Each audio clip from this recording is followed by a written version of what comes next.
नमस्कार।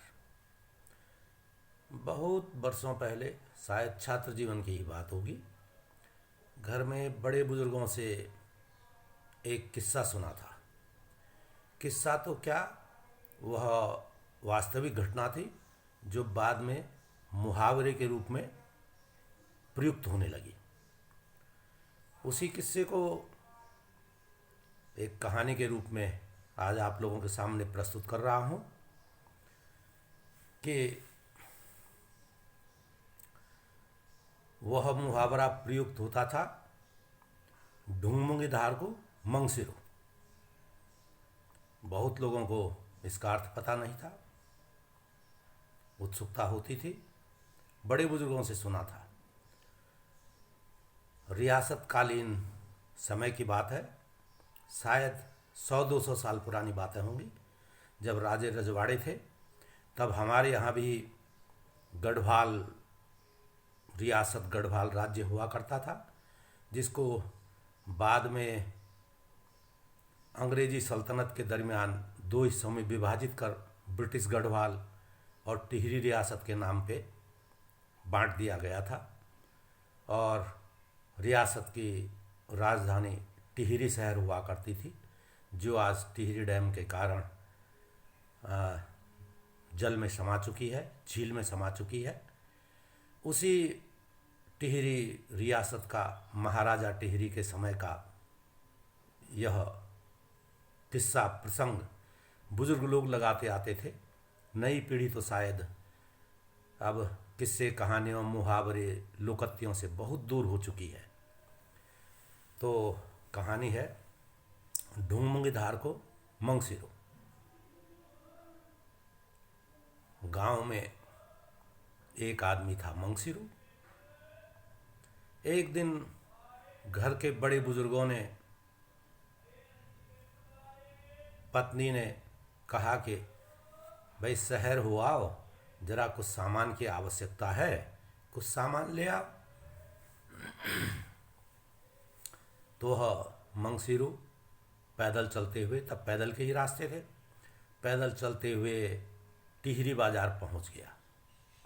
बाजार में वो कुछ दुकानों में सौदा कर ही रहा था कि उसे लोगों से सुनाई पड़ा कि आज महाराजा शहर भ्रमण पर निकल रहे हैं। उसे बड़ी उत्सुकता हुई। उसने कहा, सामान तो खरीद लिया जाएगा, पर आज महाराजा के दर्शन हो जाएंगे तो मेरा सौभाग्य होगा। तो वह दुकान के बाहर लोगों के हुजूम में खड़ा हो गया। थोड़ी देर में महाराजा अपने लाव लश्कर के साथ नगर भ्रमण पर थे। जैसे ही महाराजा पैदल चलते हुए वहाँ तक आए तो मंगसिरो के दिल में इतनी उत्कंठा हो गई, इतना उल्लास हो गया कि वह अपने को रोक नहीं सका, और वह तुरंत दौड़ते हुए सीधे महाराज के चरणों में गिर पड़ा कि महाराज की जय हो। महाराज ने दोनों हाथों से उसे उठाया, कहा, हाला क्या नौ तेर। उसने कहा, महाराज मेरा नाम मंगसिरो। उसने कहा, महाराज ने कहा, कै गांव को। मंगसिरो ने हाथ जोड़ के कहा, महाराज ढूंढूंगी धारो। तो महाराज ने फिर कहा, और बाल बच्चा भला। उसने कहा, साहब महाराज की कृपा। और महाराज की सवारी आगे चल दी। अब मंगसिरो हतप्रभ किंकर्तव्य विमूढ़ सा दुकान के आगे ही खड़ा रहा कि आज महाराज ने मुझसे इतनी बात की, मेरे बाल बच्चों के बारे में पूछा, मेरे बराबर भाग्यवान कौन है आज। और मंगसिरो इसी उत्कंठा में, उधेड़बुन में यह भूल गया कि उसे सामान लेना था, और मंगसिरो सीधा घर की तरफ चल पड़ा। गांव के नज़दीक पहुंचते ही गांव के कुछ लोग मिले। उन्होंने उसे आते हुए देखा, खाली बिल्कुल। उन्होंने पूछा, अरे दीदा मंगसिरो कहाँ से आ रहा है?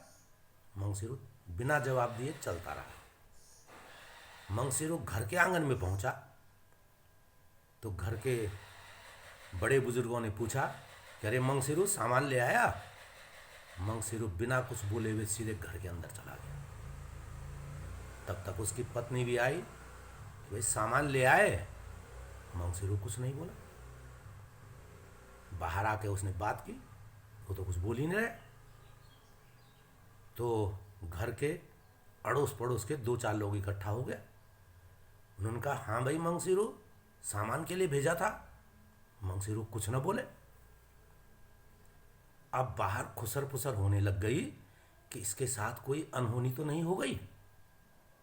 उसी खुसर फुसर में कुछ लोगों ने कहा, इसको रास्ते में आते जाते कहीं ऊपरी हवा, भूत खबीस का प्रभाव तो नहीं हो गया, ये कुछ नहीं बोल रहा है। तो 100 सलाह मशवरा हुआ। गांव के कुछ लोग भी जुट गए, अपनी अपनी बातें होने लगी कि जरूर रास्ते में फलाना गधेरा है, वहाँ पे खतरनाक भूत रहता है, शायद इसको भूत लग गया। किसी ने कहा कुछ, किसी ने कहा कुछ। तो उन्होंने कहा, भाई किसी जानकार को भी बुला के ले आओ। तो गांव के जानकार बड़े बुजुर्ग जो थोड़े इन विद्याओं में महारत हासिल रखते थे, बुला के ले आए। वो आए, उन्होंने पूछा, हाँ भाई तू सामान क्यों नहीं लाए बाजार से? वो चुप। उनका अच्छा, समझ गया मैं तू कौन है। उन्होंने अपने थोड़े मंत्र पढ़े, चावल उठाए, उस पर मारे, बोल कौन है, कहाँ से है? उसने कुछ नहीं कहा। उसके बाद 2-4 लोग और जुड़ गए।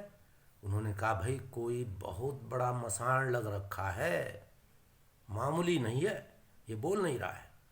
तो 2-4 आए तो उनमें फिर जिनको झारखंडी कहते हैं, सागरी कहते हैं, वो भी शामिल हो गए। झारखंडी ने भी थोड़े वो किया, पूछा कौन है, क्यों नहीं बोलता है? अब इस बीच मंगसिरू की उकताहट बढ़ने लगी लोगों की भीड़ देख के। वो कमरे से उठ के बाहर चौक में आया और सबके सामने उठ के कहा, उसने कहा, सुन लो, अबे जिस मुंह से मैंने महाराजा से बात की है, अब तुमसे उस मुंह से बात क्यों करूं मैं? अब लोग चौंके कि बोल क्या रहा है।